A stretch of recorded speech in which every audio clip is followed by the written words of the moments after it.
हर हर महादेव। ओम नमः शिवाय। नमस्कार दोस्तों, स्वागत है आप सभी का हमारे यूट्यूब चैनल धार्मिक कहानियाँ पर। शिव भक्ति और चिड़िया वाली बूढ़ी माँ की कहानी हम आप सभी को सुनाने वाले हैं। दोस्तों, चिड़िया वाली बूढ़ी माँ का मंदिर जो कि गुजरात में स्थित है, यह एक सच्ची कहानी है। दोस्तों, कौन है यह चिड़िया वाली बूढ़ी माँ? क्या है चिड़िया की कहानी? आइए जानते हैं इस कहानी के माध्यम से, इस कथा के माध्यम से। एक बात और दोस्तों, अगर आप यह कहानी सुन रहे हैं तो पूरा सुनिए। इस कथा को आधा अधूरा छोड़कर जाने की गलती मत करिएगा, क्योंकि इस पवित्र कथा को आधा अधूरा छोड़ने से आपको पाप भी लग सकता है। इसलिए इस कथा को पूरा सुनिए। आप शिव भक्त हैं तो भोलेनाथ जी का अनादर न करें। इससे पहले कि हम कहानी शुरू करें, आप हमारे चैनल को सब्सक्राइब कर लीजिए, लाइक करिए, शेयर करिए और हर हर महादेव कमेंट बॉक्स में ज़रूर लिखें। एक गोरैया पक्षी का जोड़ा एक बड़े शिव मंदिर में उसके पास स्थित पेड़ पर रहा करती थी। और उस शिव मंदिर में जब भी पूजा पाठ, सुबह शाम जब भी आरती होती, तब तक वो दोनों पक्षी को दोनों चिड़िया उस मंदिर में आती है और भगवान शिव का आराधना करने लगती है और घंटों घंटों बैठे महादेव जी की भक्ति में लीन रहते हैं। इतनी भक्ति करते, निराधार भक्ति करते हैं कि उन्हें अपने तन मन का अगल बगल के होशो हवास का कोई पता नहीं रहता। उन दोनों चिड़ियों को रोज का यही नियम था। सुबह शाम जब भी मंदिर में घंटी बजती, आरती होती, तब ये पक्षी उस मंदिर में पहुंच जाते हैं और भगवान शिव जी की आराधना करने लगते हैं। उसके बाद अपने बच्चों के लिए और अपने लिए चारा पानी का व्यवस्था करते हैं। उन दोनों चिड़ियों का यही रोज का नियम था। और दोस्तों, उसी मंदिर के बगल में थोड़े ही दूर एक बूढ़ी माता का घर था। उस बूढ़ी माँ को कोई संतान नहीं थी। उनके आगे पीछे देख रेख रखने वाला उनका कोई भी नहीं था। वो अकेले अपने जीवन व्यतीत कर रही थी और उस बूढ़ी माँ को पक्षियों के प्रति बड़ा लगाव था। उन चिड़ियों को, पक्षियों को बहुत ही प्रेम किया करती थी। उनके लिए रोज नित्य अपने घर की छत पर पानी दाने डाला करती थी। उस बूढ़ी माँ का यही काम रोज का काम था और वो दोनों चिड़िया उस बूढ़ी माँ के छत पे आते हैं और आसानी से दाना चुग के खाते पीते और उसमें से कुछ अपने बच्चों के लिए अपने साथ ले जाते हैं। इसी तरह उनका जीवन व्यतीत हो रहा था। उस बूढ़ी माँ के कारण चिड़ियों का पेट भर रहा था और साथ ही वो आराम से निश्चित भगवान शिव की आराधना कर पा रहे थे। अब इसी तरह दिन गुजर रहे थे। एक दिन की बात है, वो बूढ़ी माँ बीमार हो जाती है। वह अपने बिस्तर पर पड़ जाती है। उनका बहू बेटा तो कोई था नहीं कि उनका उपचार करता, उन्हें दवाई वगैरह लाता। अब बूढ़ी माँ बिना दवा के इसी तरह बिना सेवा के बिस्तर पर पड़ी रहती। अब वो अपने छत पर दाना पानी नहीं डाल पा रही थी। अब जब वह गोरैया पक्षी उस बूढ़ी माँ के छत पर दाना चुगने के लिए आते तो वहाँ दाना पानी नहीं देखते हैं। तो वो सोचते हैं कि बूढ़ी माँ कहाँ चली गई, दाना पानी क्यों नहीं डाल रही है।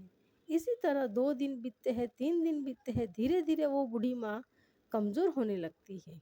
दवाई और इलाज के बिना एक दिन उनकी मौत हो जाती है। अब जब वो चिड़िया देखती है कि बूढ़ी माँ का कोई भी पता नहीं चल रहा है और छत पर दाने भी नहीं डाले जा रहे हैं, तो वो घबरा जाते हैं। वो बहुत ही परेशान होते हैं और उस बूढ़ी माँ को पूरे गांव में आसपास ढूंढने लगते हैं, खोजने लगते हैं। खोजते खोजते दोनों थक जाते हैं। उसमें से जो मादा गोरैया वो अपने पति से कहती है, स्वामी, बूढ़ी माँ का कोई पता नहीं चल रहा है। बूढ़ी माँ कहाँ चली गई? वो हमें दाना पानी दिया करती थी और अन्य पक्षियों का देखरेख किया करती थी। वो कहाँ गई? हमने इतना उन्हें ढूंढा लेकिन वो मिली ही नहीं। अब हम क्या करें? गोरैया का पति कहता है कि प्रिय, हमने हर जगह बूढ़ी माँ की तलाश किया, बूढ़ी माँ कहीं नहीं मिली। एक जगह देखने को तो बाकी रह गया है, और वो है उनके खुद का घर। हमें उनके खुद के घर में जाकर देखना चाहिए। शायद वह बीमार तो नहीं।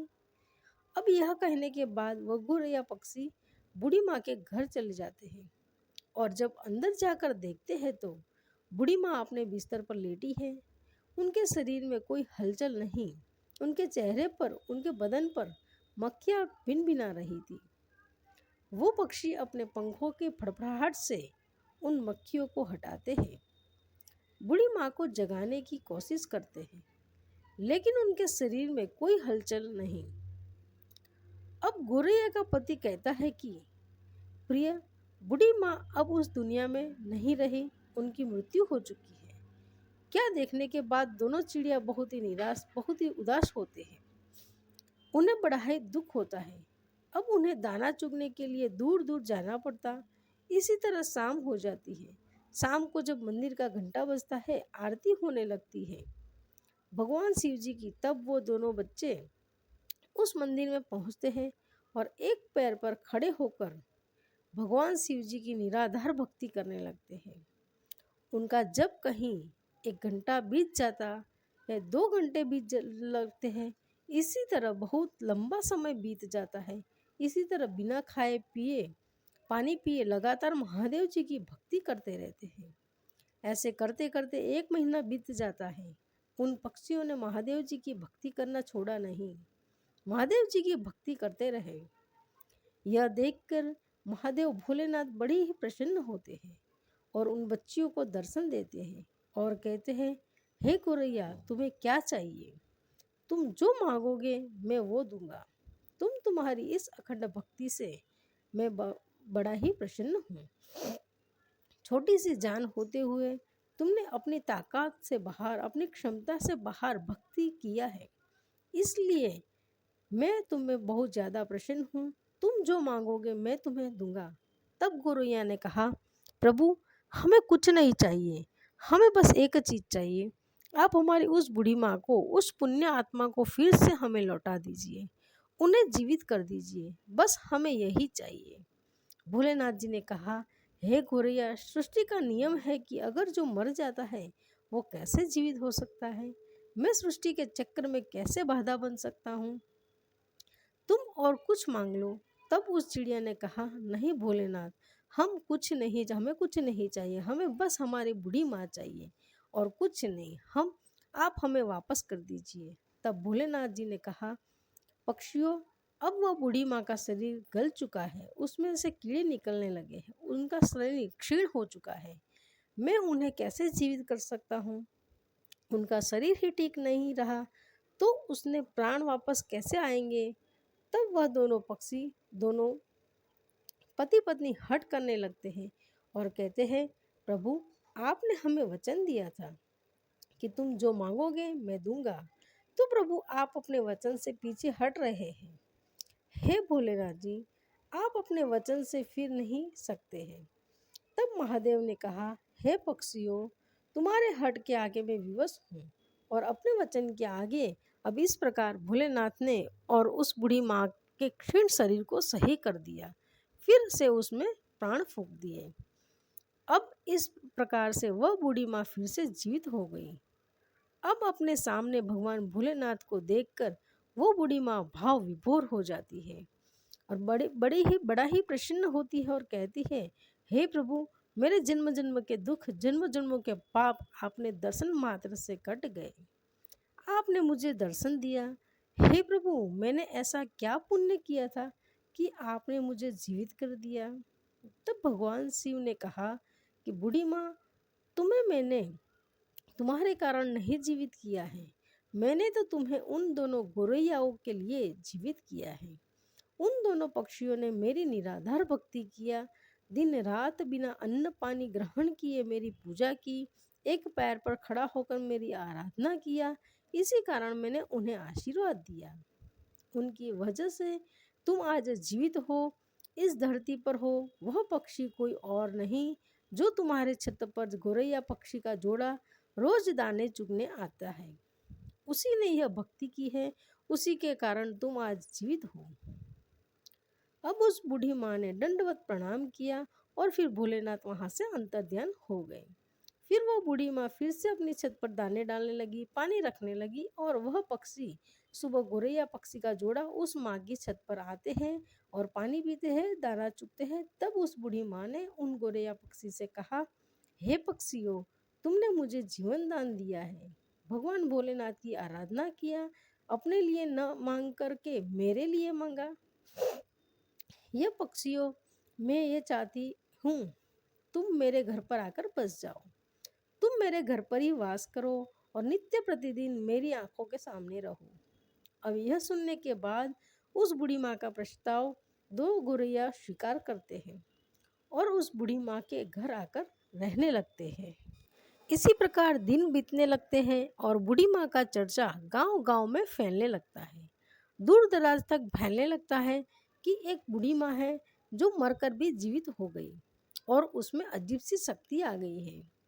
अब इसी प्रकार उस बूढ़ी माँ के पास धीरे धीरे करके एक एक लोग जिनको कोई दुख रोग होता उनके पास आता और अपना कारण बताता। भगवान भोलेनाथ के नाम पर पूजा पाठ किए कर दिया करती, तब उन लोगों का दुख दूर हो जाया करता। धीरे धीरे लोग ठीक होने लगे। अब उस बूढ़ी माँ का ख्याति दूर दूर तक फैलने लगी और दूर दूर से लोग उस बूढ़ी माँ के पास अपना इलाज कराने, अपनी तकलीफों को दूर करने के लिए आया करते हैं। अब इसी प्रकार बहुत दिन हो जाते हैं और वह बूढ़ी माँ जीवित उसी स्थान पर अपने उसी घर में समाधि ले लेती है। आज उसी समाधि स्थल पर उस बूढ़ी माँ का एक भव्य मंदिर है। वह मंदिर गुजरात में स्थित है। चिड़िया वाली बूढ़ी माँ के नाम से वह मंदिर जाना जाता है। उस मंदिर पर आपको गोरैया पक्षी का जोड़ा हमेशा देखने को मिलेगा। और दोस्तों, उस मंदिर की बहुत दूर दूर तक ख्याति है। लोग कहते हैं कि किसी को भी कोई तकलीफ रहती है, कोई शारीरिक कष्ट रहता है, कोई रोग रहता है, तो वहाँ जाने पर, भक्ति करने पर, पूजा पाठ करने पर वह तकलीफ, वो रोग ठीक हो जाता है। प्रिय दोस्तों, एक गोरैया पक्षी ने उस बूढ़ी माँ को कैसे अपने अखंड भक्ति से जीवित कर दिया। भोलेनाथ जी की कृपा से वो बूढ़ी माँ जीवित हो गई। बूढ़ी माँ लोक कल्याण करने लगी। तो दोस्तों, हमें इस कहानी से एक सीख मिलती है कि हमें कभी भी किसी पर, दूसरे पर निर्भर नहीं रहना चाहिए। दोस्तों, जब तक बूढ़ी माँ जीवित थी, वो दोनों पक्षी उस माँ पर आश्रित थे। उनके मरने के बाद वह पक्षी तिल मिलाने लगे कि हमें भोजन कहाँ से मिलेगा। अब इसी कारण उन्हें कष्ट होने लगा, क्योंकि उन्हें आदत नहीं था दूर दराज से भोजन खोजने का। उन्हें खाना खजाया भोजन मिल जाया करता था। इसलिए कभी भी कठिन परिस्थिति आने पर हमें अपने आप को तैयार रखना चाहिए। हमें किसी अन्य के भरोसे पे नहीं रहना चाहिए। आज व्यक्ति मेरे लिए है, कल नहीं रहेगा, तो मैं अपने आप को कैसे संभालूंगा, यह सोचना चाहिए कि हम अगर भगवान का सच्चे मन से निराधार भक्ति करेंगे तो हमें उस भगवान का दर्शन जरूर होगा। तो हमारे जो पाप है वो जरूर कटेंगे, हमारा दुख अवश्य दूर होगा। बस ज़रूरत है मन से सच्ची श्रद्धा की, सच्ची भक्ति की, जो उस गोरैया पक्षी ने किया। दोस्तों, वीडियो अच्छा लगा हो तो वीडियो को लाइक कीजिएगा। कमेंट में हर हर महादेव लिखना न भूलिएगा। भोलेनाथ जी आपके हर कष्ट दूर करेंगे। साथ ही साथ चैनल को सब्सक्राइब करिएगा। नमस्कार दोस्तों।